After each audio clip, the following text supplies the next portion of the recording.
तो हेलो दोस्तों, I hope आप सब लोग बढ़िया होंगे। तो आज के इस लेक्चर में डिस्कस करने वाले हम लोग kinetic equation of the gas, या फिर उसको दूसरी लैंग्वेज में बोला जाता है ये कि जब आप किसी आइडियल गैस को किसी कंटेनर में भरते हो ना, तो वो कितना प्रेशर एक्सर्ट करता है, कितना प्रेशर उस कंटेनर के ऊपर लगाता है भैया, उनसे कितना प्रेशर बाहर निकलता है। उन सब उसी को बोला जाता है kinetic equation of the gas. ठीक है।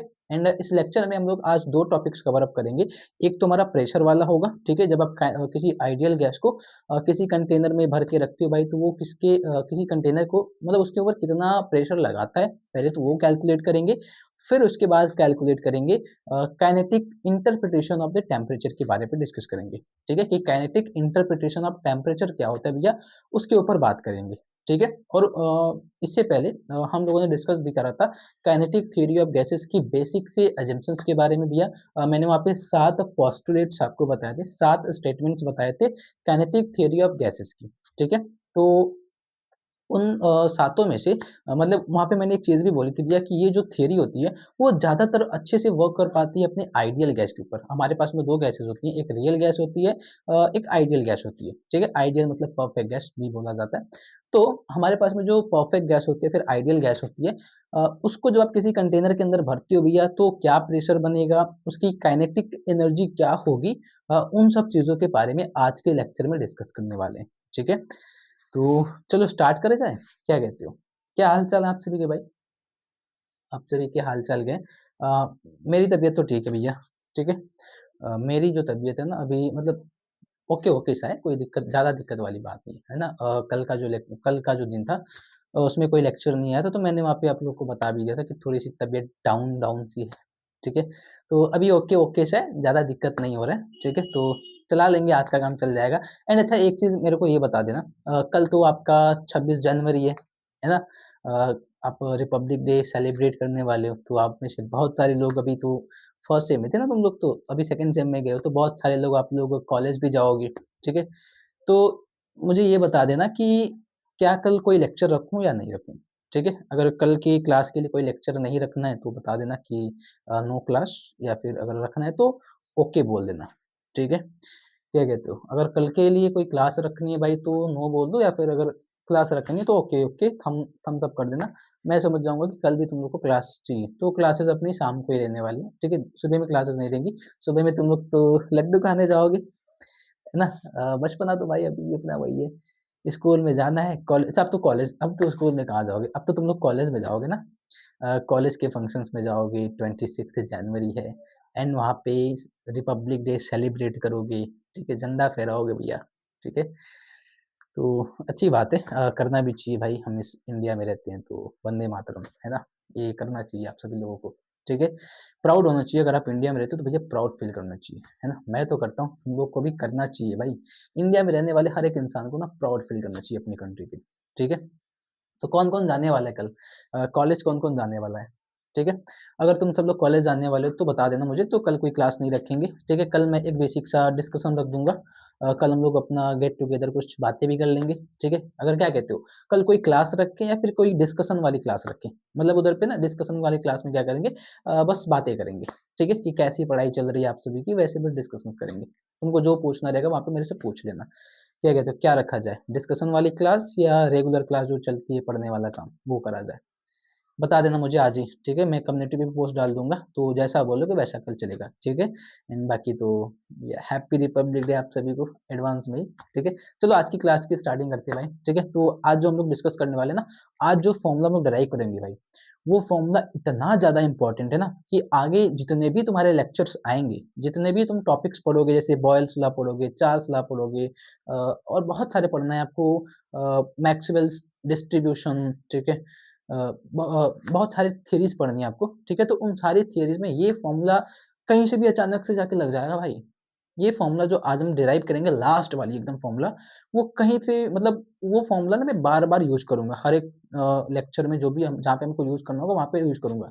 तो फिर उधर पे क्या रहता है ना कि अगर आपको ये फ़ॉर्मूला डिराइव करना नहीं पता रहता कि ये फ़ॉर्मूला आता कहाँ से है, तो बहुत सारे लोग ये कहते हैं ना, "पता नहीं मास्टर क्या पढ़ा रहा है यार, समझ में नहीं आ रहा। ये पता नहीं कौन-सा फ़ॉर्मूला उठा रहा है, ले जाके पुट कर दे रहा है। फ़ॉर्मूला उठा रहा है, ले जाके पुट कर दे रहा है और कह रहा है कि ये फ़ॉर्मूला होता है।" तो वो होता है भाई, है ना? तो माइंड मत करना, वो फ़ॉर्मूला होता भी है, तो आज हम लोग उसको डिराइव भी करके देख लेंगे भाई कि कहाँ से वो फ़ॉर्मूला आता है और उस फ़ॉर्मूले की बार-बार चर्चा होगी, ठीक है? जब तक ये काइनेटिक थ्योरी ऑफ गैसेस और ब्लैक बॉडी ऑफ रेडिएशन जो हमारा 4th चैप्टर है, जब तक वो खत्म नहीं हो जाता ना, ये फ़ॉर्मूला बार-बार चर्चा में रहेगा भाई, ठीक है? तो चलो आज के फ़ॉर्मूले की स्टार्टिंग करते हैं। सबसे पहले बात करेंगे, मतलब आज की टॉपिक्स को देख लेते हैं भाई, ठीक है? तो आज का जो टॉपिक होगा बेसिक से उसको बोला जाता है kinetic equation of the gas, ठीक है? क्या बोलते हो आप उसको? Kinetic equation of the gas, उसको ये भी बोला जाता है ऑफ गैस, या फिर उसको ये बोला जाता है pressure exerted by an ideal gas, ठीक है? Pressure exerted exerted by an ideal gas, ठीक है? Pressure exerted by an ideal gas, ये बोला जाता है भैया। तो आज के हमारे टॉपिक का नाम है, दिख तो रहा है ना तुम लोग को, विजिबल तो है सब कुछ, सारी चीज़ें क्लियर तो है ना? हाँ, ओके, ओके सा है ना? सारी चीज़ें क्लियर है, ठीक है? तो उसका जो फ़ॉर्मूला होता है ना एक्चुअली में प्रेशर का, वो इस तरीके से लिखा जाता है, P is equals to 1/3 mn V bar का स्क्वायर बाई कैपिटल V, ठीक है? ये एक फ़ॉर्मूला होता है, जो हम लोग आज फ़ॉर्मूला डिराइव करने वाले हैं, उसमें से एक फ़ॉर्मूला तो हमारा ये होगा, ठीक है? एक फ़ॉर्मूला और ऐसा होता है, चलो मैं इधर पे लिख के बता देता हूँ, E k is equals to 3/2 into KT, ये 2 फ़ॉर्मूलाज़ हैं। तो पहला लेक्चर जो होगा, मतलब पहली जो टॉपिक होगी, हम इसके ऊपर डिस्कस करेंगे और मान के चलो करीब-करीब आधे घंटे ये चलने वाला है, आधे घंटे, ठीक है? एंड उसके बाद 10 मिनट फिर ये चलेगा, ठीक है? तो ये वाला जो फ़ॉर्मूला है भैया, E k is equals to 3/2 KT, के इधर पे जो K दिख रहा है ना, इस K को बोला जाता है बोल्ट्ज़मान कांस्टेंट, नाम सुना होगा आपने, बोल्ट्ज़मान कांस्टेंट, ठीक है? एंड इस T को बोला जाता है एब्सोल्यूट टेम्परेचर।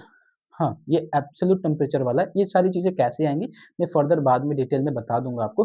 फिलहाल इनमें से ये चीज़ों का मैं नाम लिख देता हूँ। पहले तो इन सब चीज़ों के बारे में जानते रहो, फिर हम लोग डेरिवेशंस करना स्टार्ट करेंगे, ठीक है? तो भैया P मतलब क्या होता है? Pressure of the gas molecule, ठीक है? चलो P मतलब ये pressure exerted bye ideal gas हो जाएगा, इधर से समझ जाना। उसके बाद बात करते हैं M क्या होगा, N क्या होगा, ठीक है? V क्या होगा और V बार क्या होगा, ठीक है? इन सब चीज़ों की बात, चलो इधर पे K की भी बातें कर देता हूँ, T की भी बातें कर देता हूँ, EK की भी बात कर देता हूँ। चलो P उधर पे लिख दिया है मैंने, pressure exerted by an ideal gas, वो चीज़ होती है, ठीक है? M क्या होता है भैया? तो M को बोला जाता है सीधा-सीधा बेसिक सा mass of an ideal gas, ठीक है? Mass of an molecule, mass of gas molecule, ठीक है? पी को एम को क्या बोलते हो? मास ऑफ गैस मॉलिक्यूल्स, ठीक है? एन को क्या बोला जाता है? Number of gas molecule, N को क्या बोलते हो? नंबर ऑफ गैस मॉलिक्यूल, ठीक है? वी को क्या बोला जाता है? ये कैपिटल वी है, इसको बोला जाता है वॉल्यूम ऑफ द कंटेनर बोला जाता है, ठीक है? वॉल्यूम ऑफ कंटेनर, जिस कंटेनर में आप उस गैस को भरोगे, उस कंटेनर का वॉल्यूम क्या होगा भैया, ठीक है? वी बार क्या होता है? इसको बोला जाता है एवरेज वेलोसिटी, एवरेज, ठीक है?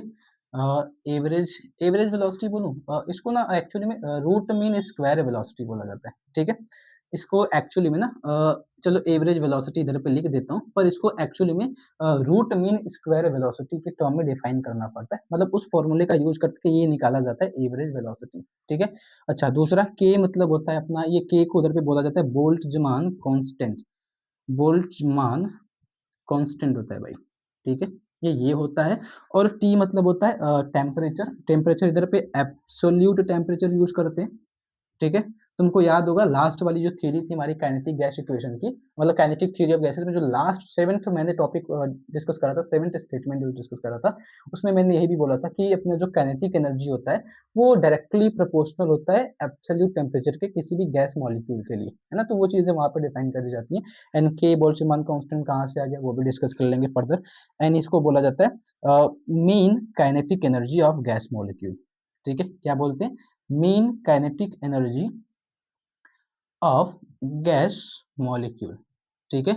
ये फॉर्मूला होता है अपना। तो आज के इस पूरे लेक्चर में हम लोग ये और ये दोनों फॉर्मूले को कैलकुलेट करेंगे, और जो कि ये वाला फॉर्मूला भैया इतना ज़्यादा इंपॉर्टेंट है कि आगे आने वाले हर एक लेक्चर्स में मान के चलो 100% यूज़ होता है। मतलब जितने भी क्वेश्चंस वगैरह तुम देखोगे, जितने भी डेरिवेशंस वगैरह मैं आगे करूँगा, उनमें से लगभग लगभग में ये कहीं न कहीं तुमको दिख ही जाएगा, ठीक है? तो पता रहना चाहिए कि ये चीज़ कहाँ से आती है, उसका नाम क्या है, तो भैया mean kinetic energy of a gas molecule होता है, ठीक है? चलो इनको एक बार फटाफट नोट कर लो, तो फिर हम लोग आगे अपने लेक्चर्स को स्टार्ट करते हैं भाई। अगला काम होगा हम इनके ऊपर मतलब इनका डेरिवेशन देखेंगे, ये चीज आती कैसी है एक्चुअली में, हम उसकी बातें करेंगे। ठीक है, चलो कहाँ पे गया भाई अपना, वो किधर पे चला गया, चलो ये रहा, मिटा दूं मैं इनको, क्या कहते हो, ओके है ना। चलो आगे चलते हैं, ये तो वैसे भी तुम लोग नोट्स कर लोगे, स्क्रीनशॉट ले लो। ठीक है, अभी ये फॉर्मूला डिस्कस करना है भाई, पहले ऊपर वाला प्रेशर वाला फॉर्मूला निकालेंगे, फिर उसके बाद अपना अगला कार्यक्रम चलेगा, इसको बोला जाता है काइनेटिक इंटरप्रिटेशन ऑफ टेम्परेचर के नाम से तुमको बुक में टॉपिक मिलेगी ये वाली। ठीक है, और ये वाली तो मैंने ऊपर लिखी दी है। ठीक है, अब ये करने के लिए जो पहला फॉर्मूला तो जो प्रेशर था, वो प्रेशर निकालने के लिए करा क्या जाता है, तो पहले हमारे पास में देखो क्या करते हैं, हम सपोज करते हैं कि हमारे पास में एक आइडियल गैस है। ठीक है, आइडियल गैस मतलब एक परफेक्ट गैस है। ठीक है, मैं इधर पे आइडियल नहीं परफेक्ट गैस बोलूंगा। ठीक है, चाहे आइडियल गैस बोलो चाहे परफेक्ट गैस बोलो, बात एक ही है भाई, ये गैस है ना, ये गैस है। ठीक है, चलो तो करना क्या रहता है, आपके पास में एक आइडियल गैस होगा, अब गैस है तो भैया उसके बहुत सारे मॉलिक्यूल्स होंगे, तो उन गैस के मॉलिक्यूल्स को क्या करते हैं, एक किसी कंटेनर के अंदर भरा जाता है। ठीक है, तो कंटेनर कैसा होगा, हम क्या करते हैं, सपोज करते हैं कि भैया हमारे पास में ना एक कंटेनर है, क्या कर सपोज करते हैं, हमारे पास में एक गैस का कंटेनर जिसमें हम गैस के मॉलिक्यूल्स को भरने वाले हैं, जहां से हम लोग प्रेशर को बाद में निकालेंगे, तो वो गैस का जो ये हमारे पास में क्या कहते हैं कंटेनर है, वो कैसा दिखता है भैया, तो गैस का जो कंटेनर है भैया, वो दिखता है बेसिकली हमारे किसी क्यूब के जैसा। ठीक है, तुम लोग भी क्यूब ऐसे ही बनाते हो ना, क्यूब बनाने का तरीका ये सब एकदम बेसिक सा है, अपना बचपन में सिखा देते हैं कि ऐसे ही क्यूब बनाओ भाई, एकदम बढ़िया से बन जाएगा। ठीक है, क्यूब को ऐसे बनाओ तो अच्छे से बन जाएगा, क्या कहते हो, ऐसा वाला क्यूब बनाए, चलो यही वाला अपना क्यूब यूज करते हैं, क्या कहते हो, ये वाला यूज करें या फिर ये वाला क्यूब यूज करें, देखता हूँ मैं कौन सा वाला क्यूब बढ़िया पड़ता है अपने को। ठीक है, चलो ये वाला ही क्यूब अच्छा है मुझे ना यही वाला क्यूब अच्छा दिखता है, तुम लोग को कैसे क्यूब बनाते हो, क्या कहते हो, ऐसे ही क्यूब बनाते हो तुम लोग भी, है ना, ऐसे ही बनाते हो। चलो देखते हैं, ये हमारे पास में एक क्यूब है भाई। ठीक है, इस क्यूब में ये जो साइड दिख रही है ना, इन साइड्स का एक नाम होता है, मैं इस साइड्स को एक नाम देता हूँ ए बी सी डी करके।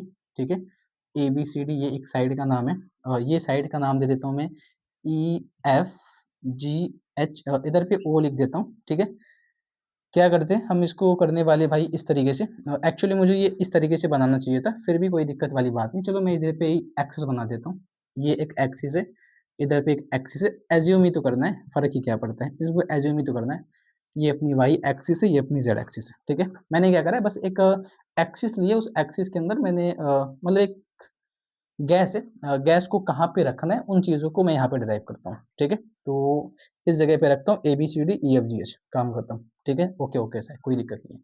ये हमारे पास में एक कंटेनर है। ठीक है, इसको क्या बोलेंगे, ये एक क्यूब है, क्यूब कंटेनर है, हम क्या करने वाले, एक क्यूब कंटेनर के अंदर गैस मॉलिक्यूल्स को भरेंगे भैया। ठीक है, ये एक क्यूब कंटेनर है, इसके अंदर हम लोग गैस मॉलिक्यूल्स को भरने वाले हैं। तो जब किसी क्यूब कंटेनर के अंदर गैस मॉलिक्यूल्स को भरोगे भैया, तो अब जाहिर सी बात है एक ही मॉलिक्यूल तो होगा नहीं, बहुत सारे मॉलिक्यूल्स होंगे, तो पर हम किसी एक मॉलिक्यूल्स की बात करेंगे, सपोज करो कोई एक मॉलिक्यूल इसके अंदर भरा पड़ा है।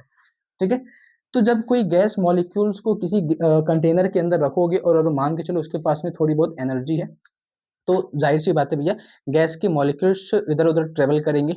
ठीक है, और गैस के मॉलिक्यूल्स ट्रेवल करेंगे भैया, तो हमको एक चीज तो पता है, जो गैस होती है, गैस के जो मॉलिक्यूल्स होते हैं, काइनेटिक थ्योरी भी यही कहती है कि वो रैंडमली किसी भी डायरेक्शन में मूव कर सकते हैं भाई, कोई फिक्स डायरेक्शन उनका नहीं है, वो रैंडमली किसी भी डायरेक्शन में मूव कर सकते हैं। तो अगर हम ये मान के चले कि हमारे पास में जो गैस है, ठीक है, गैस का जो मास है, mass of the gas molecule, ठीक है, मास ऑफ गैस मॉलिक्यूल भैया, हम ये सपोज करते हैं मास ऑफ द गैस मॉलिक्यूल है m। ठीक है, m है mass of the gas molecule, small m लेके चलते हैं। ठीक है, उसके बाद number of the gas molecule जो होंगे, नंबर ऑफ गैस मॉलिक्यूल्स, वो है भैया number of gas molecules, small n ले लेता हूँ। ठीक है, और जब गैस को आप इसके अंदर छोड़ोगे, तो जब गैस रैंडमली मूव करना स्टार्ट करेगी, तो वो किसी भी डायरेक्शन में जा सकती है। तो अगर हम ये मान के चले, अगर वो एक्स डायरेक्शन में मूव करती है भैया, अगर ये गैस का एक मॉलिक्यूल है, अगर वो एक्स डायरेक्शन में चलेगा, तो लेट से वो वी आई एक्स वेलोसिटी से मूव करता है। ठीक है, अच्छा ये जो फॉर्मूला है ना, वो तुम बुक्स में देखोगे तो ये वी की जगह पे सी के फॉर्मेट में भी दिख सकता है, तो कोई दिक्कत वाली बात नहीं है ना। ये जो फॉर्मूला जो मैंने प्रेशर का लिखा था, जहाँ पे मैंने लिखा था वी बार का स्क्वायर, तुमको बुक में वो चीज सी बार के स्क्वायर से दिखेगा, कोई दिक्कत वाली बात नहीं, चाहे तुम v लिखो चाहे तुम c लिखो, वो डिनोट करता है वेलोसिटी को ही, ठीक है। तो अगर हम ये मान के चले कि अगर ये x डायरेक्शन के अलॉन्ग मूव करता है भैया, तो लेट्स से कि vi x वेलोसिटी से वो x डायरेक्शन में मूव करता है। अगर वो चीज y डायरेक्शन में मूव करती है तो हम मानते हैं कि भैया वो vi y वेलोसिटी से मूव करती है, ठीक है, ये वेलोसिटी से वो मूव कर रही है। अगर वही चीज अगर z डायरेक्शन के अलॉन्ग मूव कर रही है तो हम ये मान के चलते हैं कि vi z वेलोसिटी से वो चीज z डायरेक्शन में मूव कर रही है, z एक्सिस के अबाउट मूव कर रही है। कौन? Gas molecule. ये पता होना चाहिए गैस मॉलिक्यूल मूव कर रहा है भाई, ठीक है। तो अगर हम ये मान रहे हैं कि भैया एक गैस है, एक आइडियल गैस है, उनके कुछ मॉलिक्यूल्स होंगे, तो अगर हम किसी आइडियल गैस को एक क्यूब कंटेनर के अंदर रखें जिसका लेंथ है एल, ठीक है, जिसके हर एक साइड का लेंथ क्या है भैया? एल है। कंटेनर के हर एक साइड का लेंथ क्या है? एल लेंथ है। तो जब उसके अंदर हम एक गैस मॉलिक्यूल को भरते हैं, तो अगर सपोज करो एक गैस मॉलिक्यूल को हम पकड़ते हैं, ठीक है, उसको पकड़ने के बाद हम कहते हैं भैया कि उसके अंदर जितने भी मॉलिक्यूल्स होंगे, हर एक मॉलिक्यूल्स का मास कितना है? m। Number of the gas molecules कितने होंगे? n, क्योंकि हमको पता नहीं है गैस मॉलिक्यूल्स कितने हैं, तो हमने सपोज करा कि उसके अंदर n number of gas molecules हैं, और जब वो रैंडमली किसी भी डायरेक्शन में मूव करना स्टार्ट करेंगे, तो सपोज करते हैं अगर x एक्सिस के अलॉन्ग मूव करते हैं तो वी आई एक्स वेलोसिटी से मूव करेंगे, y एक्सिस के लॉन्ग मूव करेंगे तो वी आई वाई के, और z एक्सिस के लॉन्ग मूव करेंगे तो वी आई जेड, ठीक है। तो वो रैंडमली किसी भी डायरेक्शन में मूव कर सकते हैं, हमको नहीं पता कौन सी वाली मूव कर रहे हैं, तो हम क्या एज्यूम करेंगे? हम लेके चलेंगे x वाली, ठीक है। हम पूरा प्रोसेस अपने x डायरेक्शन के लॉन्ग चलाएंगे, क्योंकि हम ये मान के चलेंगे कि हमारा जो गैस मॉलिक्यूल होगा वो x डायरेक्शन के लॉन्ग मूव कर रहा है, हम ये मान के चलेंगे।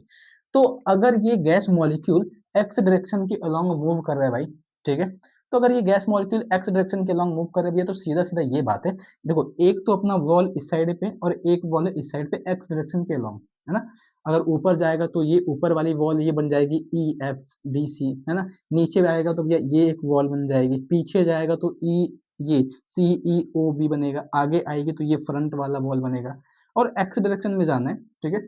तो अगर आगे आएगा तो जेड एक्सिस, ऊपर जाएगा तो वाई एक्सिस, सामने जाएगा तो एक्स एक्सिस, ठीक है। तो हमको एक्स एक्सिस के लॉन्ग मूव करवाना है, तो एक्स एक्सिस के लॉन्ग कैसे मूव करेगा? तो ये एक इसका साइड होगा जी ओ ई एफ, इधर से मूव करेगा इधर पे ए बी सी डी के साइड से, है ना। तो अगर हम मान लें कि एक साइड हमारा ये वाला है, एक साइड हमारा गैस कंटेनर का ये वाला है, जिसमें हमारा गैस मॉलिक्यूल रैंडमली मूव करने वाला है एक्स डायरेक्शन के अलोंग। कैसे मूव करेगा? एक्स डायरेक्शन के अलोंग। तो अगर ये मान लो कि ये मॉलिक्यूल इधर से चलना स्टार्ट करता है, ठीक है, एक साइड से चलना स्टार्ट करता है, तो भैया जब रैंडमली मूव करेगा तो जाहिर सी बात है कोलिजन तो होगा ही। अगर एक मॉलिक्यूल्स की बात करें तो अगर और कोई मॉलिक्यूल है ही, अगर हम ये मानते हैं कि और कोई मॉलिक्यूल नहीं है, बस एक ही मॉलिक्यूल है, तो भी भैया वो तो ये उसके वॉल से तो टकराएगा ही, जाहिर सी बात है। अगर वो घूमेगा फिरेगा तो वॉल से तो टकराएगा। तो ये वॉल है हमारे पास में जी ओ ई एफ वाली, और एक वॉल ये है ए बी सी डी वाली जो मैंने यहाँ पे बनाई है, जो कि एक्स डायरेक्शन को शो कर रही है, ठीक है। तो एक्स डायरेक्शन के अलॉन्ग तो हम मानते हैं कि भैया सपोज करो किसी टाइम में वो इधर से चलना स्टार्ट करता है और दूसरी वाली वॉल पे जाके टकराता है, ठीक है। एक साइड से चलना स्टार्ट करता है और दूसरी वाली वॉल से जाके टकराता है। तो जब टकराता है भैया तो उस टाइम पे उसका कुछ ना कुछ तो मोमेंटम होगा, है ना। जब गैस मॉलिक्यूल ट्रेवल करेगा टकराएगा तो उस टाइम पे उसका कुछ ना कुछ तो मोमेंटम होगा। तो मोमेंटम का भैया सीधा सीधा फॉर्मूला होता है P is equal to M into V, ये फॉर्मूला होता है ना। P इज इक्वल टू क्या होता है? एम इंटू वी, मोमेंटम का हमारे पास में एक फॉर्मूला होता है। तो ये हमने ये माना है कि भैया गैस का मॉलिक्यूल का जो मास था वो m है, और वेलोसिटी क्या है? अगर ये x डायरेक्शन के अलॉन्ग मूव कर रहा है तो भैया वी आई एक्स वेलोसिटी से मूव करेगा, तो ये क्या होगा? वी आई एक्स वेलोसिटी से मूव करने वाला है, ठीक है। इतनी बात क्लियर है। अच्छा, अब ये वेलोसिटी जो हमारे पास में, अच्छा चलो अभी आगे मैं एक चीज और बताऊंगा। अच्छा, जब ये टकराएगा तो टकराने के बाद ऐसा थोड़ी ना कि उधर पे रुक जाएगा, है ना। गैस मॉलिक्यूल अगर इधर से एक वॉल से जाता है दूसरे वॉल पे टकराता है, तो टकराने के बाद रुक थोड़ी ना जाएगा, रिटर्न भी तो करेगा। तो भैया अगर रिटर्न करके फिर वापस दूसरी वॉल की तरफ फिर से अगर आता है भैया, तो सपोज करते हैं अगर वापस घूम फिर के फिर से आएगा, तो फिर भी उसके मोमेंटम में कुछ ना कुछ तो वैल्यू देखने को मिलेगी।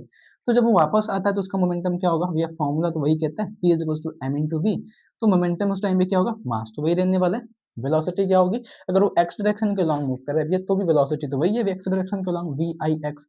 पर अच्छी बात ये कि जब वो एक्स डायरेक्शन के लॉन्ग मूव कर रहा था, इधर पे हमने देखा था कि भैया वो अगर इस साइड से चल रहा है तो पॉजिटिव एक्स डायरेक्शन में तुमने पॉजिटिव वैल्यू ली थी, पर जब वो वापस घूम के आएगा तो भैया नेगेटिव डायरेक्शन में मूव करेगा एक्स एक्स एक्सिस के लॉन्ग।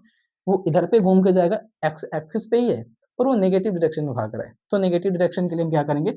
नेगेटिव वाला मोमेंटम लेके चलेंगे, ठीक है, minus M V I X, इसका मतलब ये है, ठीक है, मतलब वो रिटर्न करेगा, अपोजिट डायरेक्शन में भाग रहा है, इसलिए मैं यहाँ पे माइनस यूज करूंगा। ठीक है, अच्छा दूसरी चीज, अब इसकी जो वेलोसिटी है, अगर ये एक मॉलिक्यूल हुआ तो इतना मोमेंटम मिलेगा, कई सारे मॉलिक्यूल्स हो जाए तो क्या करोगे भाई, बहुत सारे मॉलिक्यूल्स के लिए कुछ ना कुछ तो तामझाम, कुछ ना कुछ तो जुगाड़ करना पड़ेगा अपने को। तो बहुत सारे मॉलिक्यूल्स के लिए क्या करेंगे, हम उनकी वेलोसिटी को ऐसे लिखते हैं directly, summation V I X, मैं ऐसा लिखता हूँ। ठीक है, मैं उनकी वेलोसिटी को कैसे लिख रहा हूँ भैया, समेशन वी आई एक्स, जितने भी हमारे पास में मोमेंटम्स होंगे, जितने भी हमारे पास में गैस मॉलिक्यूल्स होंगे, चलो मैं मासेस को भी ले लेता हूँ, बहुत सारे गैसेस होंगे तो उनके मास को भी मैं ऐसा लिख देता हूँ, summation M V I X positive का और summation M V I X negative का। ठीक है, ऐसा लिखता हूँ। इसका मतलब ये समेशन, मतलब ये है कि भैया अगर एक मॉलिक्यूल होगा तो इधर पे आई की वैल्यू 1 पुट कर लेना, दो मॉलिक्यूल होंगे तो आई की वैल्यू 2 पुट कर लेना, मतलब जितने भी मॉलिक्यूल्स होंगे वो इस समेशन वो सबको डिफाइन करके बता देगा, है ना। ये समेशन लगाने का मतलब ये होता है कि बहुत सारे लोगों को अगर एक जगह कलेक्ट करके लिखना है भैया, तो ऐसे समेशन लगा दो, काम हो जाएगा आपका। ठीक है, अच्छा अब आगे सुनना, हम क्या करेंगे, अब अगर ये टकरा रहा है भाई, ठीक है, ये गैस मॉलिक्यूल अगर टकरा रहा है तो सीधी सीधी बात है, मोमेंटम तो हमने देख लिया, तो हम क्या करेंगे, उसको अब अच्छे से लिखेंगे। ये तो समझने के लिए था कि भैया गैस मॉलिक्यूल था, टकराया तो उसका मोमेंटम ये था, रिटर्न करेगा तो उसका मोमेंटम ये था। ठीक है, तो मोमेंटम बिफोर कोलिजन निकालेंगे, पहले वही चीज है, फॉर्मूला वही है, मोमेंटम बिफोर कोलिजन क्या होगा भैया, टकराने से पहले उसका मोमेंटम क्या था, जब वो इधर पे जा रही थी तो टकराने से पहले क्या था मोमेंटम, टकराने से पहले मोमेंटम हमने देखा भैया summation M V I X है। ठीक है, टकराने के बाद मोमेंटम क्या हो गया भैया, टकराने के बाद मोमेंटम चेंज हो गया, नेगेटिव फॉर्म में चला गया, वो उल्टी डायरेक्शन में भागना स्टार्ट कर दिया, तो मोमेंटम आफ्टर कोलिजन क्या हो गया, मोमेंटम हो गया आफ्टर कोलिजन भाई, वो नेगेटिव डायरेक्शन में भाग रहा है, उल्टी डायरेक्शन में चल रहा है, तो उसकी वैल्यू भी नेगेटिव हो जाएगी, तो नेगेटिव का summation M V I x.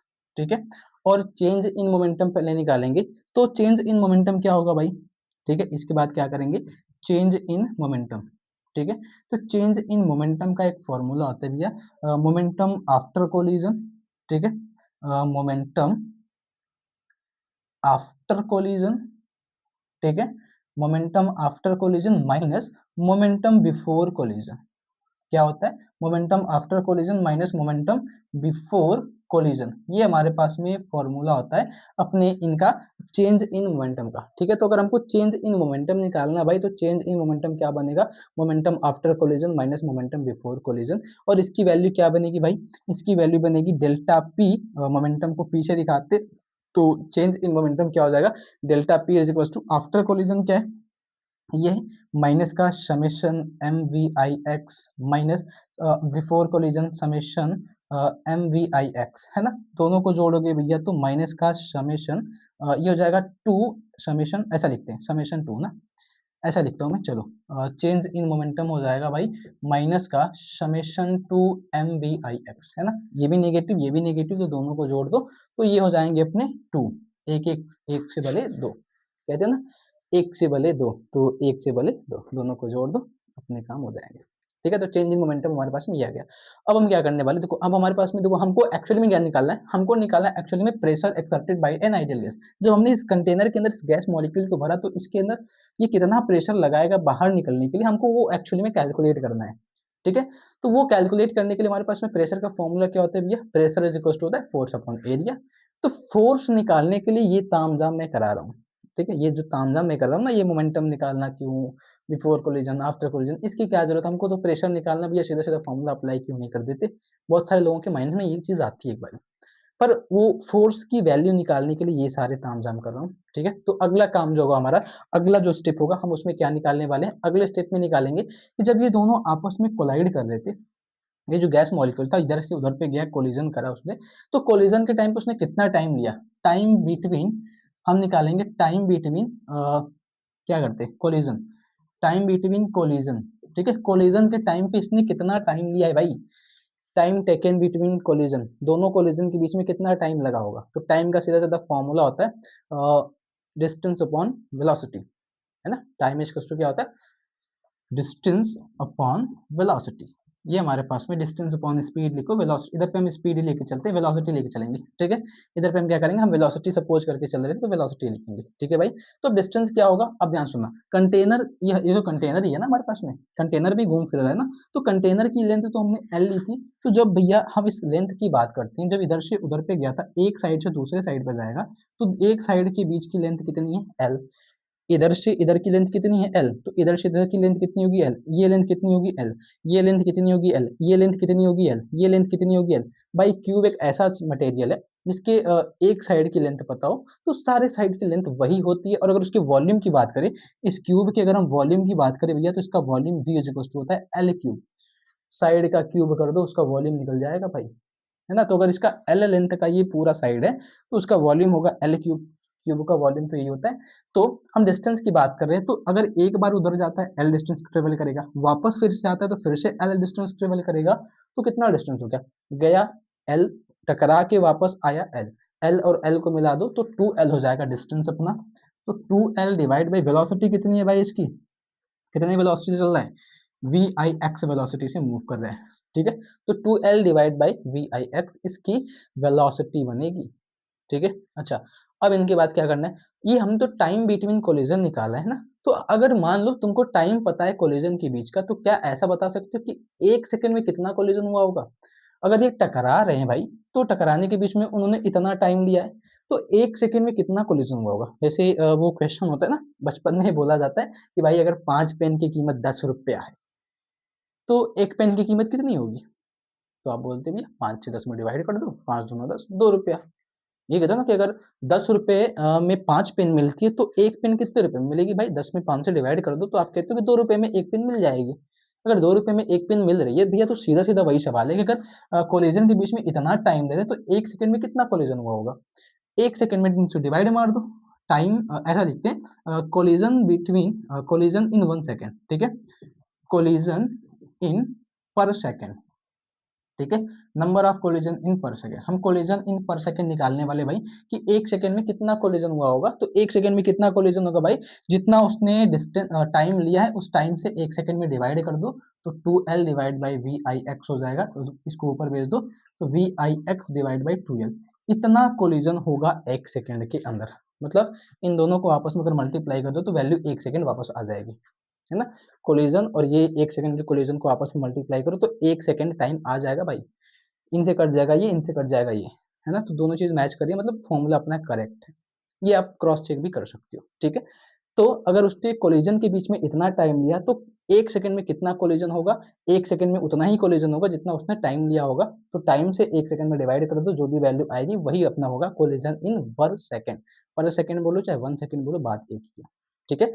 ये तो कोलिजन इन पर सेकंड की वैल्यू की बात होगी। अब हम करने वाले हैं फोर्स की वैल्यू निकालने वाले हैं, ठीक है। अब हम क्या करेंगे, फोर्स की वैल्यू निकालेंगे। और अभी मेरे को इस फॉर्मूले की इस फिगर की कोई जरूरत नहीं है, मैं इस फिगर को मिटा रहा हूँ, ठीक है। आप फिगर को अपने कॉपी पे बना लेना भाई, ध्यान में रखना उसको, ठीक है।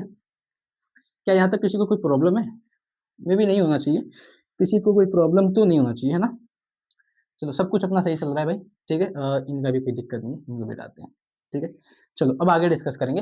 अब अगला काम क्या होगा हमारे पास में, न्यूटन का एक लॉ होता है। अच्छा, ये चीज हमने नेगेटिव में निकाली है ना, मैं इस चीज को ना फर्दर पॉजिटिव यूज करूंगा। मैं इस चीज को नेगेटिव में यूज नहीं करूंगा, मैं इस चीज को पॉजिटिव वैल्यू में यूज करने वाला हूँ। क्यों यूज करूंगा पॉजिटिव, इसको और करके लिख लेना पॉजिटिव। आप जानते हो ना न्यूटन का third law, action and reaction का, अगर कहीं पे कोई एक्शन हो रहा है भैया, तो उसका इक्वल और अपोजिट रिएक्शन भी होता है। तो उस वजह से मैं इसकी वैल्यू को पॉजिटिव भी लेके चल सकता हूँ, ठीक है। चेंज इन मोमेंटम नेगेटिव में नहीं लूंगा, मैं उसकी वैल्यू को पॉजिटिव लूंगा from third law of the Newton third law, ठीक है। And from Newton second law, from Newton second law, Newton का सेकंड लॉ क्या कहते हैं भैया, न्यूटन का सेकंड लॉ कहता है कि फोर्स एक्सर्टेड ऑन द, मतलब कोई भी सिस्टम है, तो हम गैस की बात करें तो किसी गैस पे अगर आप फोर्स लगाते हो तो उसका फॉर्मूला होता है change in momentum divide by time, ठीक है। क्या होता है, rate of change of momentum, वो ऐसा लिखा जाता है, rate of change of momentum, rate of change of momentum, ये उसका फॉर्मूला होता है, चेंज ऑफ मोमेंटम भैया, ठीक है। जब भी आप न्यूटन्स की सेकंड लॉ की बात करते हो तो न्यूटन का सेकंड लॉ यही कहता है भाई कि अगर आप किसी ऑब्जेक्ट पे कोई फोर्स लगाते हो तो उस फोर्स की वैल्यू जो होती है वो rate of change of momentum के डायरेक्टली प्रोपोर्शनल होता है या फिर rate of change of momentum के डायरेक्टली बराबर भी होता है। ठीक है, तो जो भी हम फोर्स लगाने वाले हैं, अगर हम एक्स डायरेक्शन की बात कर रहे थे, हमने ये सपोज करा था कि हमारा सिस्टम एक्स डायरेक्शन के लॉन्ग मूव कर रहा है, पार्टिकल एक्स डायरेक्शन के लॉन्ग मूव कर रहा है, तो जो भी फोर्स होगा हम उसको ऐसे लिख दें एफ एक्स। ठीक है, और फोर्स का फॉर्मूला क्या होगा, rate of change of momentum कह रहा है, तो rate of change of momentum क्या होगा भैया, कितना उसने एक सेकंड में कोलिजन करा है और मोमेंटम में कितना चेंज आया उसकी वैल्यू देखो। चेंज इन मोमेंटम कितना है भाई, चेंज इन मोमेंटम है समेशन ऑफ 2 mx।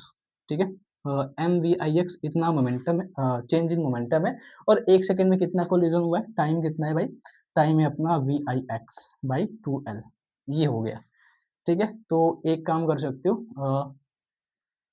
2 से 2 को निपटा दो, समेशन वाले को एक साथ में लिख लेना। वी आई एक्स का 2 बार क्यों आ गया, चलो वी आई एक्स आ रहा है तो कोई दिक्कत नहीं है, 2 से 2 कट गया भाई, तो इसको लिखेंगे समेशन एम फोर कहाँ हो रहा है, एम वी आई एक्स का स्क्वायर डिवाइड बाई एल, ये हमारे पास में फोर्स की वैल्यू आई है। ठीक है, ये किसकी वैल्यू आई है भैया, एक्सर्टेड फोर्स की वैल्यू। जब आप सिस्टम पे कोई फोर्स अप्लाई होगा, जो गैस मॉलिक्यूल हमने कंटेनर के अंदर भरा था, उस कंटेनर पे जब कोई फोर्स की वैल्यू की बात करते हैं तो न्यूटन का सेकंड लॉ अप्लाई कर देंगे भाई, सीधा सीधा फोर्स की वैल्यू निकल के आएगी, rate of change of momentum, जो हमने चेंज इन मोमेंटम निकाला था और जो पर सेकंड में कोलिजन निकाला था, दोनों की वैल्यूज को मल्टीप्लाई करेंगे, वही होगा rate of change of momentum. उधर से हमको बनेगा ये 2 से 2 कट जाएगा, अपना बचेगा वी आई का स्क्वायर कर दो, मतलब मल्टीप्लाई करोगे वी आई का स्क्वायर हो जाएगा, एम बच जाएगा, नीचे बचेगा एल। ठीक है, अब प्रेशर निकालते हैं, जो कि प्रेशर लगने वाला है। ठीक है, क्या करेंगे, अब प्रेशर की वैल्यू निकालेंगे भाई। ठीक है, तो प्रेशर क्या था भैया हमारे पास में, प्रेशर कह रहा था भाई कि प्रेशर का फॉर्मूला होता है फोर्स अपॉन एरिया, है ना, प्रेशर ये कहता है भैया मेरा फॉर्मूला होता है फोर्स अपॉन एरिया। ठीक है, तो प्रेशर का फॉर्मूला होता है, प्रेशर इज इक्वल टू होता है भैया फोर्स अपॉन एरिया। ठीक है, तो अगर एल लेंथ था भैया तो एरिया हो जाएगा, तो सीधा सीधा एरिया का तो एल स्क्वायर हो जाता है, कोई दिक्कत वाली बात नहीं है। फोर्स कितना है, फोर्स की वैल्यू ये हमारे पास में summation M V I X का स्क्वायर डिवाइड बाई एल, ये तो फोर्स की वैल्यू है। ठीक है, एरिया कितना होगा, एरिया सीधा सीधा भाई डायरेक्टली एल अगर लेंथ है भैया तो एरिया हो जाएगा एल स्क्वायर, एरिया मतलब मीटर स्क्वायर होता है, तो एल स्क्वायर इसका एरिया हो जाएगा। एल स्क्वायर और एल की इसको नीचे भेजो तो मल्टीप्लाई कर देगा, तो एल क्यूब हो जाएगा। तो प्रेशर की वैल्यू कितनी आ रही है भाई, ये प्रेशर पता है कब आ रही है, एक्स डायरेक्शन के लॉन्ग आ रही है, ये प्रेशर आ रही है एक्स डायरेक्शन के लॉन्ग। ठीक है, तो एक्स डायरेक्शन के लॉन्ग प्रेशर निकल रहा है, कितना आ गया, summation of M V I X का square divide by L cube हो जाएगा भैया, है ना, एल को नीचे भेज दो, एल स्क्वायर में एल से मल्टीप्लाई हो जाएगा, एल क्यूब हो जाएगा। एंड एल क्यूब देखो ध्यान से, मैंने इसको इसलिए छोड़ के रखा था, तुमने सोचा होगा मैंने फिगर मिटा दिया भैया, नहीं भूल गए, मैं भूला नहीं था, ये इधर पे अप्लाई करना है अपने को। तो जो क्यूब का कंटेनर का जो वॉल्यूम था वो कितना है भैया, V is equal to L cube, है ना, तो इसको लिखेंगे, कैसा लिख सकते हो, summation of M V I X का होल स्क्वायर, मतलब स्क्वायर है, ठीक है, डिवाइड बाई कैपिटल वी। ये अपना एक्स डायरेक्शन के अलोंग क्या है, प्रेशर निकल के आ रहा है। ठीक है, एक्स डायरेक्शन के अलोंग प्रेशर का आ रहा है भैया summation of M V I X का square divide by V. E is the volume और vi is the velocity in about x direction। ठीक है, अच्छा ये तो x डायरेक्शन की बात हो गई कि x डायरेक्शन में इतना प्रेशर लगेगा। ठीक है, वही गैस मॉलिक्यूल अगर x में नहीं गया होता, y में गया होता तो फिर, तो सिमिलरली भैया, सिमिलरली ऐसा लिखो, अब काम देखो, सिमिलरली का यूज कैसे करते हैं हम लोग, सिमिलरली अगर वो वाई डायरेक्शन में गया होता तो पी वाई, अगर वो जेड डायरेक्शन में गया होगा तब भैया तो पी जेड, सीधा सीधा ऐसा लिखते, तो पी वाई की वैल्यू क्या होती, समेशन ऑफ गैस मॉलिक्यूल्स, मतलब गैस मॉलिक्यूल का जो भी मास होगा, वेलोसिटी, तो वेलोसिटी थी अगर वाई डायरेक्शन में मूव करे भैया तो वी वाई लिख दो, वॉल्यूम उसका वी हो जाएगा, मतलब सारी चीजें वैसे ही चलेंगी, सब कुछ वैसे ही निकलेगा, बस उधर पे वाई डायरेक्शन की वेलोसिटी यूज करोगे। सिमिलर चीज जेड डायरेक्शन में भी करोगे, summation of M V I का square Z divide by V. कहने का मतलब ये कि अगर एक्स डायरेक्शन के अलॉन्ग इतनी प्रेशर लगाते हो, तो अगर आप वाई डायरेक्शन में वही वेलोसिटी, अगर वो आप वही मॉलिक्यूल अगर वाई डायरेक्शन में मूव करता, तो एक्स की वेलोसिटी की जगह पे वाई की वेलोसिटी यूज कर लो, बाकी चीजें तो वही रहेंगी, गैस मॉलिक्यूल का मास तो वही रहेगा, वॉल्यूम ऑफ कंटेनर तो वही रहेगा। ठीक है, अगर वही चीज जेड डायरेक्शन के अलॉन्ग मूव करती तो जेड डायरेक्शन की वेलोसिटी यूज कर लो, वी आई जेड यूज कर लो, उसका स्क्वायर आएगा divide by V V Z. तो कहने का मतलब ये कि सबकी प्रेशर देखो सेम सेम आ रही है, मतलब इधर पे तो देखने में अलग अलग लग रही है। अब कौन सी में किसका वेलोसिटी कितना होगा पता नहीं है, कि एक्स डायरेक्शन में कितनी वेलोसिटी से मूव करेगा, वाई डायरेक्शन में कितनी वेलोसिटी से मूव करेगा, ये तुमको नहीं पता। पर भैया हमको एक चीज पता है, kinetic theory of gas. Kinetic theory of gas ये कहती है भैया कि pressure exerted by a gas in all direction is same. हर एक डायरेक्शन में कोई भी गैस अगर प्रेशर लगाती है भैया तो सेम लगता है। यही बोलती है अपनी काइनेटिक थ्योरी ऑफ गैस, क्योंकि आपने देखा था velocity of the gas is constant and all directions में वो रैंडम मैनर से घूम रही थी भैया। हर एक डायरेक्शन में उसको घूमना है और हर एक डायरेक्शन में सेम वेलोसिटी से घूम रही थी, हमने देखा था वहां पे, है ना। और अगर वेलोसिटी सेम होगी तो भैया प्रेशर भी सेम होगा।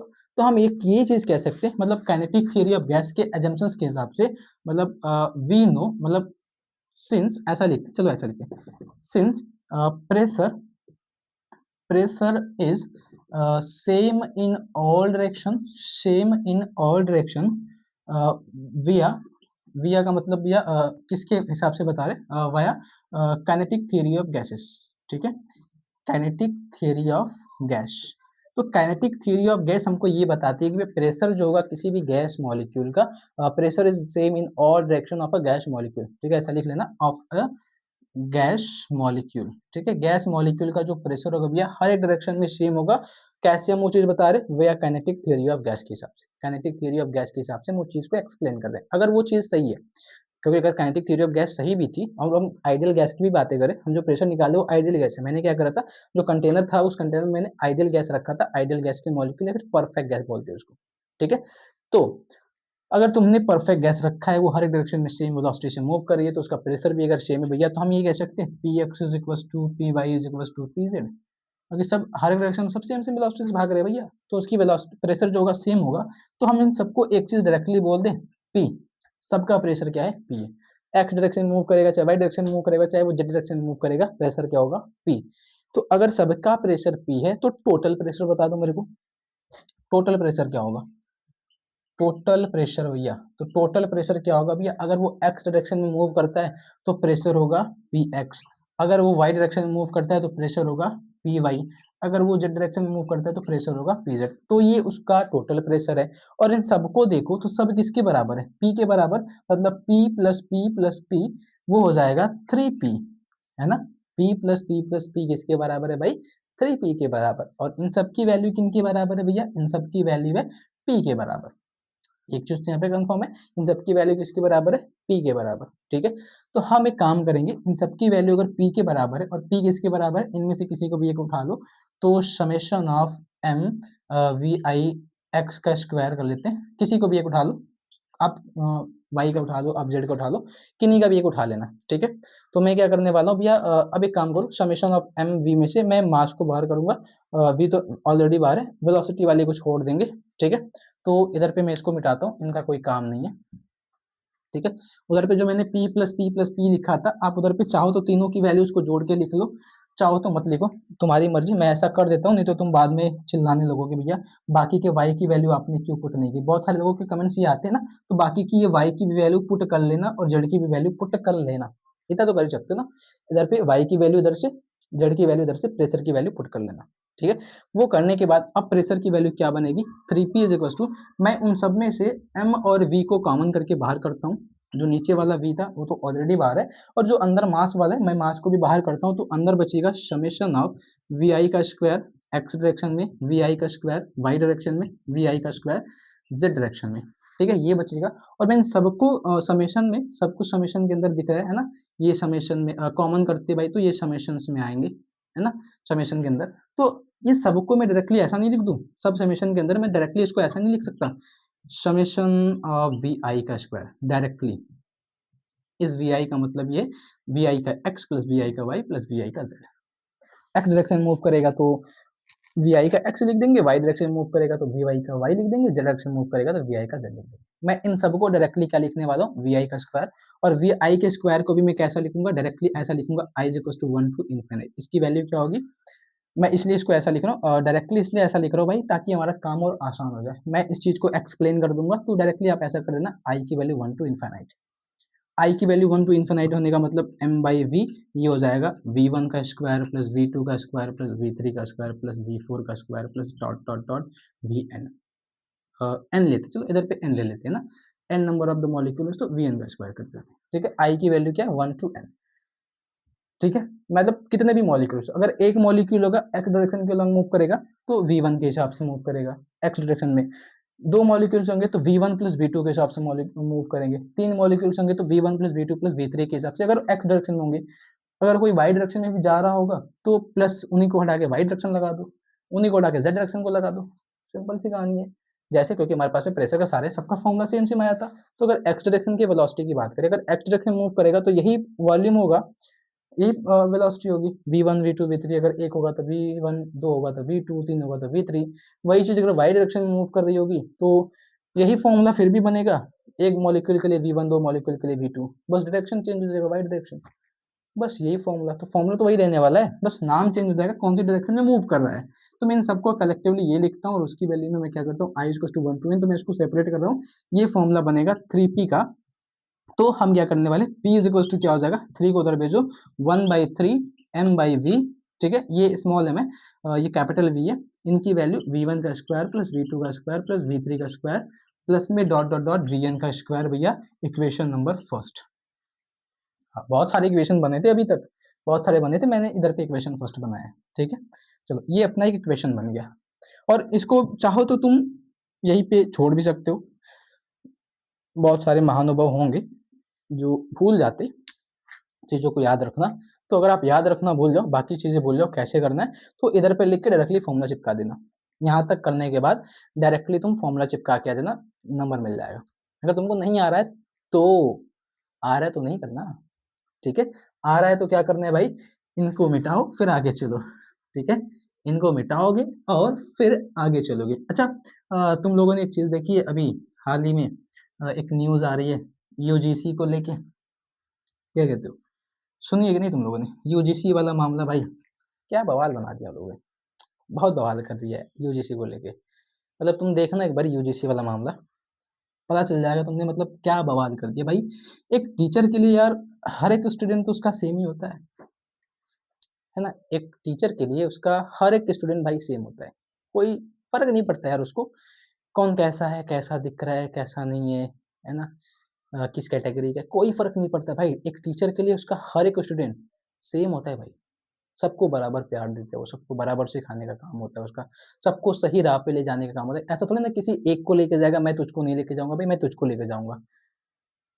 पता नहीं यूजीसी पता नहीं क्या बना दिया लोगों ने, देखना तुम लोग खुद ही समझ जाओगे, मतलब क्या बवाल चीज बना दिया। वैसे मैं तो कभी राजनीति में पढ़ता नहीं भाई, अलग ही रहने का मन है उससे, है ना, बहुत दूर रहता हूँ।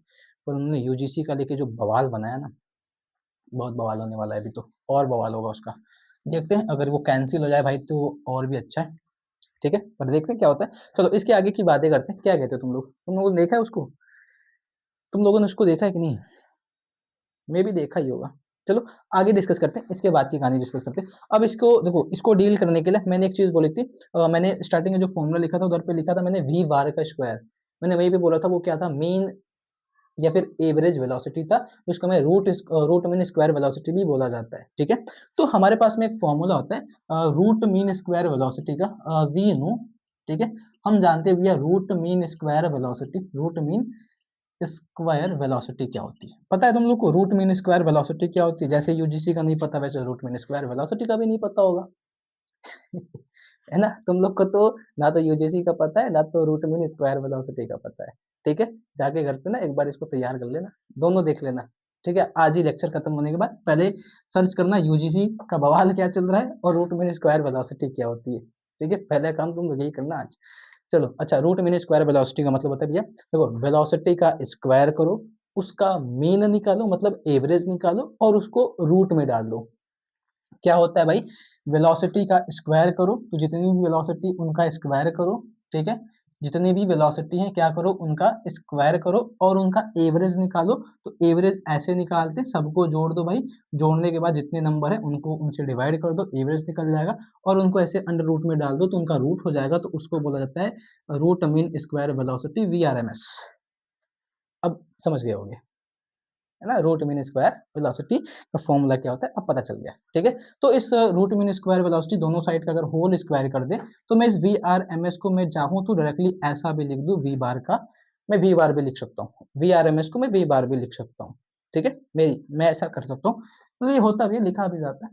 तो अगर हम इसको वी बार लिख के और दोनों साइड का अगर होल स्क्वायर कर दे तो ये हो जाएगा होल स्क्वायर, इधर के होल स्क्वायर करोगे तो ये रूट खत्म हो जाएगा, तो जगह वी वन का स्क्वायर प्लस वी टू का स्क्वायर प्लस वी थ्री का square plus dot dot dot V N का स्क्वायर डिवाइड बाई एन, ये बनेगा, है ना।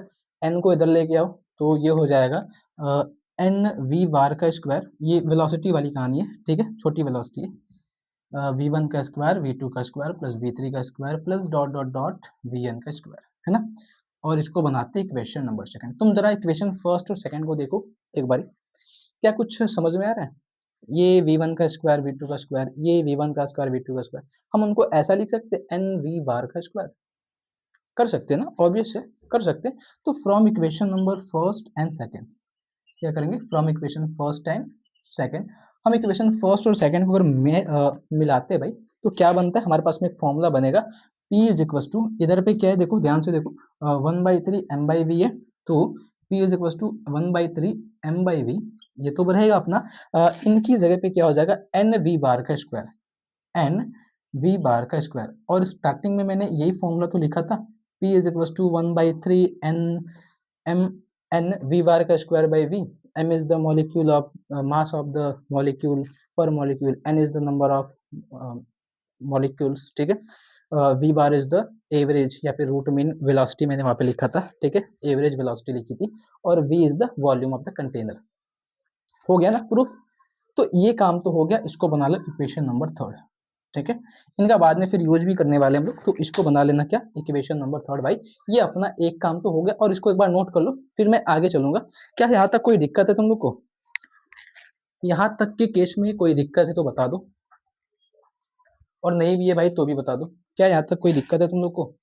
आई थिंक नहीं भी होना चाहिए, ठीक है। तो हो गया, चलो मैं आगे चलता हूँ अभी, ठीक है। अभी आगे क्या करना है भैया, देखो अपना एक क्वेश्चन तो हो गया सॉल्व, जो आज के लेक्चर में करना था हमें, पहले तो हमको प्रूव करना था, ये वाला वैल्यू निकालना था, pressure exerted by an ideal gas, जो टॉपिक थी उसकी वैल्यू ये है, P is to 1/3 m into N V bar का स्क्वायर डिवाइड बाई वी। अब इसी फॉर्मूले को हम लोग थोड़ा सा और एग्जैजरेट करेंगे, थोड़ा सा एक्सपेंड करेंगे, तो एक्सपेंड करने के बाद इसकी वैल्यूज क्या होगी, तो हम अगर ये मान लें ये क्या है भैया, हर एक मॉलिक्यूल का मास है और ये नंबर ऑफ द मॉलिक्यूल है ना। तो टोटल मास अगर हम निकाल ले तो क्या होगा भाई, टोटल मास की बात करें, टोटल मास क्या होगा, total mass is the capital M is equal to हर एक मॉलिक्यूल का मास और नंबर ऑफ द मॉलिक्यूल, है ना, हर एक मॉलिक्यूल का mass number of the molecule आपस में मल्टीप्लाई करो तो total mass of the gas molecule मिल जाएगा, ठीक है। तो हम इस फॉर्मूले में ऐसा भी कर सकते हैं, P is equal to 1/3 capital M V bar का square divide by capital V, सीधा सीधा ये काम, एक तरीका ये, ठीक है। मैं उस चीज को ऐसे भी कर सकता हूँ और करके लिख लेना, तो ये भी कभी दिखे तो भैया वही चीज है, ठीक है। और करके इसको और बढ़ा लो, ये टोटल मास है और ये टोटल वॉल्यूम है, ठीक है। तो मास आज क्या हो रहा है, मास अपॉन वॉल्यूम क्या होता है भाई, मास अपॉन वॉल्यूम क्या बोलते हो, डेंसिटी बोला जाता है, मास अपॉन वॉल्यूम को डेंसिटी बोलते हो, रो से दिखाते हो। तो डेंसिटी अगर होता है भाई तो सीधे सीधे इसको डेंसिटी लिख दो, P is equal to 1/3 rho V bar का स्क्वायर, हम चाहे तो इसको ऐसा भी लिख सकते हैं भाई, ठीक है। तो ये फॉर्मूला ऐसे भी दिख सकता है, ऐसे भी दिख सकता है, ऐसे भी दिख सकता है, कैसे भी दिख सकता है, ठीक है। तो एक ही फॉर्मूले को कैसे भी करके दिखा दो, कोई दिक्कत वाली बात नहीं है, ठीक है। अच्छा, इस चीज को अब बुक्स में देखोगे ना तो और एक्सपेंड कैसे करा गया, इधर पे ऊपर नीचे 2 से मल्टीप्लाई करा जाता है, ठीक है, ऊपर और नीचे 2 से मल्टीप्लाई और डिवाइड करा जाता है, तो ये फॉर्मूला कुछ ऐसे दिखता है, P is equal to 2/3 half rho V bar का स्क्वायर, मतलब एक बारी ऊपर 2 से मल्टीप्लाई करो नीचे 2 से मल्टीप्लाई करो, तो काट दोगे तो कोई भी फर्क नहीं पड़ता, ये फॉर्मूला फिर से सेम आ जाएगा, ठीक है। बुक की बात बता रहा हूँ, बुक में ये फॉर्मूला ऐसे दिखता है, और इस चीज को ना बोला जाता है भैया एनर्जी डेंसिटी, क्या बोलते हैं इस चीज को, बोलते हैं उनको, मतलब बुक में लिखा मिल जाएगा तुमको, एनर्जी डेंसिटी बुक में दिखेगा, ठीक है। इस फॉर्मूले को ना हाफ रो वी बार का स्क्वायर, इसको बोला जाता है एनर्जी डेंसिटी, और उसको ई से दिखाते हैं, तो यही फॉर्मूला बुक में तुमको इस तरीके से दिखेगा, 2/3 इंटू ई, बस ऐसे। तो कभी ऐसा भी दिख जाए तो भी कैसा भी दिख जाए, फॉर्मूला अपने इसी का है, pressure of the pressure exerted by an ideal gas, ठीक है। तो कभी भी तुमसे ये फॉर्मूला पूछा जाए कि pressure exerted by an ideal gas, अगर आपने एम मास के किसी भी गैस मॉलिक्यूल जो कि एक आइडियल गैस का मॉलिक्यूल है, उसको अपने किसी कंटेनर के अंदर भर के रखा है, जो कि कंटेनर का जो कि एक क्यूब कंटेनर है। अब वही कंटेनर अगर क्यूब कंटेनर नहीं होता, तो अगर मान लो वो कोई रेक्टेंगुलर शेप का होता, ठीक है, तो अगर वो रेक्टेंगुलर शेप का कंटेनर होता भैया, तो उसका एरिया अलग होता, ठीक है, उसका वॉल्यूम फिर अलग तरीके से निकालना पड़ता, तो अलग अलग चीजें, फिर ये नीचे वाला जो फॉर्मूला वी दिख रहा है, ये फिर उधर पे कुछ और आता है ना, वॉल्यूम की जगह पे फिर वो कुछ और फॉर्मेट में दिखता वो, ठीक है। बट अभी अपने पास में क्यूब था, तो अच्छी बात है, अच्छी चीज हमने यूज करी है, ठीक है। तो ये फॉर्मूला ऐसे भी हो सकता है, ऐसे भी हो सकता है, ऐसे भी हो सकता है, और ऐसे भी हो सकता है किसका, pressure exerted by an ideal gas का, ठीक है।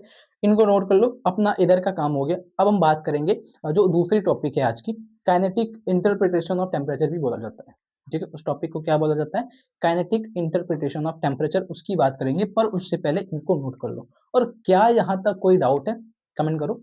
अगर सब कुछ सही है भाई तो थम्स अप, ठीक है। क्या कहते हो, सब कुछ सही है भाई तो थम्स अप। क्या यहाँ तक की चीजें सही है, ओके है, सब कुछ सही है भाई तो थम्स अप कर दो। फिर आगे चलते हैं हम लोग, काइनेटिक इंटरप्रिटेशन ऑफ टेम्परेचर की बात करेंगे। क्या करने वाले भाई, काइनेटिक इंटरप्रिटेशन ऑफ टेम्परेचर की बात करने वाले हैं, ठीक है। चलो ओके है सबको, सबको ओके है भाई, ठीक है। किसी को कोई प्रॉब्लम वाली दिक्कत नहीं दिख रही है, कोई दिक्कत नहीं है भाई, फिर तो मुझे भी कोई दिक्कत नहीं है। चलो ये फॉर्मूला मुझे काम में मुझे काम लगेगा इसका, तो मैं इनको मिटा रहा हूँ, इस फॉर्मूले को छोड़ूंगा, ठीक है। ये इक्वेशन नंबर कौन सा था, थर्ड भी था। चलो सब कुछ ओके है, ये फॉर्मूले का मेरा बाद में काम आएगा, अभी इसी लाइन में काम आएगा।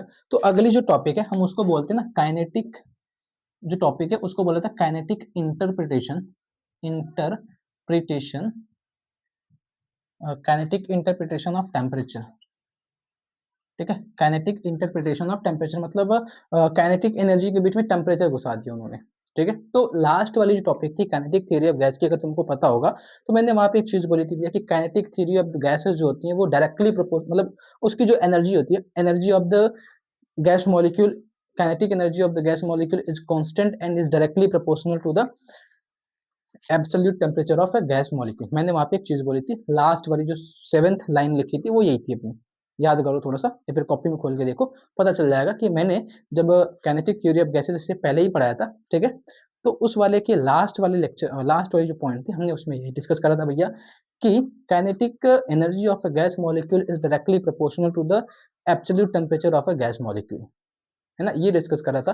तो from kinetic interpretation of temperature हम क्या करेंगे भैया कि काइनेटिक एनर्जी जो होता है, क्या था उसको बोलेंगे हम, काइनेटिक एनर्जी नहीं बोलते, उसको बोलते हैं मीन काइनेटिक एनर्जी, ठीक है। डायरेक्टली काइनेटिक एनर्जी नहीं बोल सकते हम, क्योंकि हमारे पास में कई सारे वेलोसिटीज थे, कई सारे मॉलिक्यूल्स होंगे, तो मीन काइनेटिक एनर्जी जो होगी वो क्या होगी, इज डायरेक्टली प्रोपोर्शनल टू, क्या थी भैया, mean kinetic energy directly proportional to absolute temperature, वो ये कहता है, ठीक है। सेवेंथ पॉइंट जो होता है काइनेटिक थ्योरी ऑफ गैस का, वो यही बोलता है mean kinetic energy of gas molecule is directly proportional to the absolute temperature. Mean क्यों बोला मैंने, बहुत सारी गैसेस थी वहां पे, ठीक है। एक क्योंकि अगर बहुत सारी गैसेस नहीं रही होती तो ये वी बार कभी नहीं आता, वो डायरेक्टली सिर्फ वी आता, अगर एक ही मॉलिक्यूल रहा होता गैस में, अगर एक ही मॉलिक्यूल होता तो सिर्फ वी आता, पर बहुत सारे मॉलिक्यूल्स होते इसलिए वो वी बार के फॉर्मेट में आया था फॉर्मूला, है ना। तो काइनेटिक एनर्जी क्या होती है भैया, तो काइनेटिक एनर्जी का फॉर्मूला देख लो, बहुत सारी गैसेज है तो हाफ एक्चुअली होता है M V square kinetic energy का फॉर्मूला, पर मीन काइनेटिक एनर्जी चाहिए तो बहुत सारी वेलोसिटीज होंगी, तो एम बी बार का square is directly proportional to किसके भाई, ये काइनेटिक मीन काइनेटिक एनर्जी को कैसे दिखाते हो पता है ना। चलो मैं इधर पे एक लाइन लिख देता हूँ, E K is directly proportional to T, इसकी वैल्यू होती है हाफ एम वी बार का square is directly proportional to T. तो सबको पता है ये प्रोपोर्शनलिटी साइन हटाने के लिए कांस्टेंट हम यूज करते हैं, हम इधर पे कांस्टेंट हम यूज करेंगे beta, beta is equal to a constant, क्या है भाई, बस एक कांस्टेंट है, कुछ भी कोई सा भी आप कोई सा भी टर्म यूज कर सकते हो, alpha beta gamma A B C D E F G H कुछ भी यूज कर लो भाई, तुम्हारी मर्जी, ठीक है। बट हम इधर पे बीटा यूज करते हैं कांस्टेंट टर्म में, ठीक है। तो अब हम क्या करने वाले भाई, इसी बीटा की वैल्यूज को सेपरेट करेंगे, कैलकुलेट करेंगे, ठीक है। हमारे पास में जो ये मेन काइनेटिक एनर्जी है ना, इसी की वैल्यू निकालनी है, और इसकी वैल्यू निकालने के लिए हम बीटा की वैल्यू निकालेंगे। वो कैसे आएगी सुनना, हमारे पास में एक फॉर्मूला था फ्रॉम इक्वेशन नंबर थर्ड, इसी की आगे की बात है, फ्रॉम इक्वेशन नंबर थर्ड, ठीक है। क्या है भैया इक्वेशन थर्ड, हमने को ये पता है भैया कि प्रेशर इज इक्वल टू होता है कि अगर कोई गैस मॉलिक्यूल किसी कंटेनर में भर के रखा है आपने, तो उसके ऊपर जो प्रेशर लगता है वो होता है 1/3 m into N V bar का स्क्वायर डिवाइड बाई वी। उसका फॉर्मूला तो यही कहता है भाई, ठीक है, हमको भी पता है, हाँ भैया यही कहता है। कहाँ से आया वो हमने भी देख लिया था, आधे घंटे हो गए उसको देखते देखते ठीक है, तो आधे घंटे में हमने वो तो देख लिया कि ये कहाँ से आया। अब सुनना ध्यान से, हमने एक चीज करा था लास्ट में, 2/2 से ऊपर नीचे मल्टीप्लाई करा था, है ना, तो हम वो काम यहीं पे करने वाले हैं। हम क्या करेंगे, इसमें ऊपर नीचे 2 से मल्टीप्लाई और डिवाइड करेंगे और फॉर्मूले को थोड़ा सा सेपरेट करेंगे। कैसे, 2 से ऊपर नीचे मल्टीप्लाई और डिवाइड करोगे, ठीक है, एक काम तो ये करना है। अब इसमें से जो मास वाला है उसको इसके साथ लिखो, वेलोसिटी वाली है उसको इसके साथ में लिखो, ठीक है, बाकी चीजों को इनके साथ में लिखो। एन बच जाएगा, वी बच जाएगा, एन बाई वी को मैं इनके साथ लिखता हूँ, ठीक है। तो अब ये जो फॉर्मूला है हाफ एम वी बार का स्क्वायर, ये किसके बराबर दिख रहा है भैया, इक्वेशन नंबर बाद में जो भी आया होगा इसको बनाते हैं इक्वेशन नंबर 4, ठीक है। तो इक्वेशन 4 से हम दिखाओ, ये जो चीज हमको हाफ एम वी बार का स्क्वायर दिख रहा है, हाफ एम वी बार का स्क्वायर वो किसके बराबर भाई, वो बीटा इंटू टी के बराबर है। तो पी इज इक्वल टू क्या हो जाएगा, P is equal to 2/3 N by V beta into T हो जाएगा। v को उधर भेज दो, ये हो जाएंगे भैया अपने P V is equal to 2/3 N by क्या हो जाएगा, एन बीटा टी हो जाएगा, सिंपल सा, एन और बीटा टी हो जाएगा। P V is equal to N by V को उधर भेज देते तो एन बीटा टी बचेगा, ठीक है। पीवी को देखिए कुछ समझ में आ रहा है, PV ideal gas, ideal gas को अपने कंटेनर में भरा है और भैया पीवी आ गया, तो आइडियल गैस का इक्वेशन होता है PV is equal to NRT, है ना। तो हमको एक चीज पता है, आइडियल गैस इक्वेशन, है ना, सबको पता है आइडियल गैस इक्वेशन या फिर उसको बोला जाता है परफेक्ट गैस इक्वेशन, क्या होती है भैया, परफेक्ट गैस इक्वेशन होती है PV is equal to NRT. तो एन तो इधर पे है तो एन को यूज नहीं करेंगे, डायरेक्टली यूज करेंगे आरटी। एन क्या है कि अगर हम एक गैस मतलब नंबर ऑफ द मोल्स अगर वन है तो एक गैस की बात करते हैं, तो PV is equal to RT होता है। तो PV is equal to RT भी हम ऐसा कर दें, आरटी इज इक्वल टू, मैं ऐसा बोलूं कि R T is equal to 2/3 N beta T, कोई दिक्कत, PV is equal to 2/3 N beta T, PV is equal to R T, भैया तो R T is equal to 2/3 N beta T, कोई दिक्कत नहीं है भैया। टी से टी निपट जाएंगे, तो आर की वैल्यू क्या होगी, 2/3 एन बीटा, और बीटा की वैल्यू मुझे चाहिए थी, तो बीटा इज इक्वल टू क्या हो जाएगा, ये 3/2 इधर जाएगा, उल्टा करो 3/2 आर बाई एन, ये हो जाएगा। अच्छा तुमको पता है आर क्या था इसमें, इस फॉर्मूले में आर क्या होता है, यूनिवर्सल गैस कांस्टेंट होता है 8.063 इंटू 10 के पावर माइनस कुछ, तो उसकी वैल्यू होती है ना। तो अगर आर गैस कांस्टेंट होता है, N is the number of molecule है, तो आर बाई एन को बोला जाता है भैया कांस्टेंट के, क्या बोलते हैं, आर बाई एन के कांस्टेंट को बोला, मतलब आर बाई एन को बोला जाता है एक कांस्टेंट टर्म जिसको के भी लिखा जाता है, ठीक है। तो के क्या होता है भैया, के को बोला जाता है बोल्ट्जमान कांस्टेंट, क्या होता है भाई, बोल्ट्जमान कांस्टेंट। तो बोल्ट्जमान कांस्टेंट अपने यहीं से आते हैं, तो कहने का मतलब ये, हमने ये जो पूरी थियरी पढ़ रही है ना, अभी तक हम ये जो कुछ पढ़ रहे हैं ना, वो बोल्ट्जमान नाम के एक साइंटिस्ट ने दे रखी है। जो ये काइनेटिक इंटरप्रिटेशन ऑफ टेम्परेचर है वो किसने बोल के रखी है भाई, बोल्ट्जमान नाम के एक साइंटिस्ट थे, उन्होंने ये सारी चीजें कैलकुलेट की हैं, सारी चीजों को बारे में बताया था। इसीलिए जब हम आर बाई एन को देखते हैं उसको के लिखा जाता है, जिसको बोल्ट्जमान कांस्टेंट भी बोला जाता है। ये है क्या, के को बोल्ट्जमान कांस्टेंट बोलते हैं, कांस्टेंट उसकी एक वैल्यू होती है, ठीक है, हमको यहाँ पे वैल्यू यूज नहीं करनी है। आर को यूनिवर्सल गैस कांस्टेंट बोलते हैं, एन को नंबर ऑफ द मॉलिक्यूल्स बोलते हैं, total number of the gas molecules, ठीक है। तो इसको हम ऐसा लिख दें डायरेक्टली, अब इनका कोई काम नहीं है, ठीक है। तो एक चीज हमको यहाँ से पता चल गई, बीटा इज टू क्या हो गया भैया, 3/2 इंटू के, है ना। एक चीज तो हमको ये पता चल गई, बीटा की वैल्यू क्या है, 3/2 इंटू के, ऐसा कर कर सकते हैं हम लोग, हाँ भैया, ठीक है, अभी तक तो कोई दिक्कत नहीं है, सब कुछ ओके ओके सा है ना, सब कुछ ओके ओके सा है, ठीक है। अगर सब कुछ ओके ओके सा है तो क्या मैं इधर से ये फॉर्मूला यूज करूं, क्या मैं ये बोलूं कि kinetic energy of the gas molecule जो थी, मेन काइनेटिक एनर्जी वो क्या थी, हाफ एम बी बार का स्क्वायर थी, फ्रॉम इक्वेशन नंबर 4। मैं क्या अगर ये बोल सकता हूँ, E K is equal to था भैया हाफ एम बी बार का स्क्वायर, और हाफ एम बी बार का स्क्वायर किसके बराबर आया था भैया, वो आया था बीटा टी के बराबर। हाँ भैया ये तो ठीक है, तो हमने पीछे ही देखा था फोर्थ इक्वेशन में। तो फ्रॉम फोर्थ इक्वेशन हमको ये चीज तो पहले से पता है, तो क्या हम ऐसा नहीं कर सकते, मैं यहाँ पे कर देता हूँ, इसको सिंप्लीफाई करता हूँ, ठीक है, फ्रॉम फोर्थ इक्वेशन करते हैं, तो हम ऐसा नहीं कर सकते, E K is equal to beta T, directly नहीं लिख दूँ मैं डायरेक्टली ऐसा नहीं लिख सकता हूँ, E K is equal to beta T, क्या दिक्कत है भाई? अगर इसकी वैल्यू इसके बराबर है तो भैया यही तो ई के है, यही तो ई के है। हाँ ठीक है, कोई दिक्कत नहीं, ई के इक्वल्स टू बीटा टी। तो मैं अगर बीटा की वैल्यू पुट करूँ भाई, तो बीटा की वैल्यू थी 3/2 इंटू के, इधर से T, E K is equals to 3/2 के टी। भैया क्या कर दिया आपने? हो गया भाई, हो गया, सॉल्व हो गया अपना।